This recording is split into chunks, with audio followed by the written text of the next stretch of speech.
খুব মজার একটা মুসুর ডাল বোনা করেছিলাম, যেটা দিয়ে এক প্লেট ভাত নিমিশিয়ে খেয়ে ফেলা যায় আর কি। আর কোনো তরকারি লাগে না, এই মুসুর ডাল বোনা দিয়ে আপনারা খেয়ে ফেলতে পারবেন। তো হ্যালো, আসসালামু আলাইকুম, কেমন আছেন সবাই? আশা করি যে যেখান থেকে দেখছেন সবাই অনেক ভালো আছেন। তো এই তো আজকে মুসুর ডাল ভুনা করব। এখানে মুসুর ডাল আমি ভালো করে ভিজিয়ে রেখে দিলাম, আর এখানে কাঁচামরিচ, পেঁয়াজ, রসুন কুচি সব রেডি করে নিলাম। আর মুসুর ডালটা কিন্তু অবশ্যই আপনারা 15-20 মিনিট ভিজিয়ে রাখবেন, তাহলে ভিজানো হলে ভালো হয় কি ডালটা একটু নরম হয় আর কি।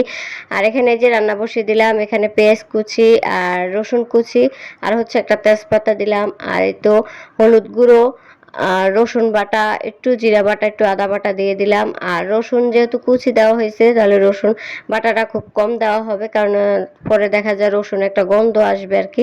তো এখানে যে ডালটা দিয়ে দিলাম, তো আমি ডালটা ভালো করে 5 মিনিট মশলার সাথে ভালো করে ভেজে নিব, তাহলে সুন্দর একটা গ্রান আসে। আর হচ্ছে ডালটা একটা সুন্দর কালার আসে, কালার আসার পর আপনারা পানি দিয়ে দিবেন।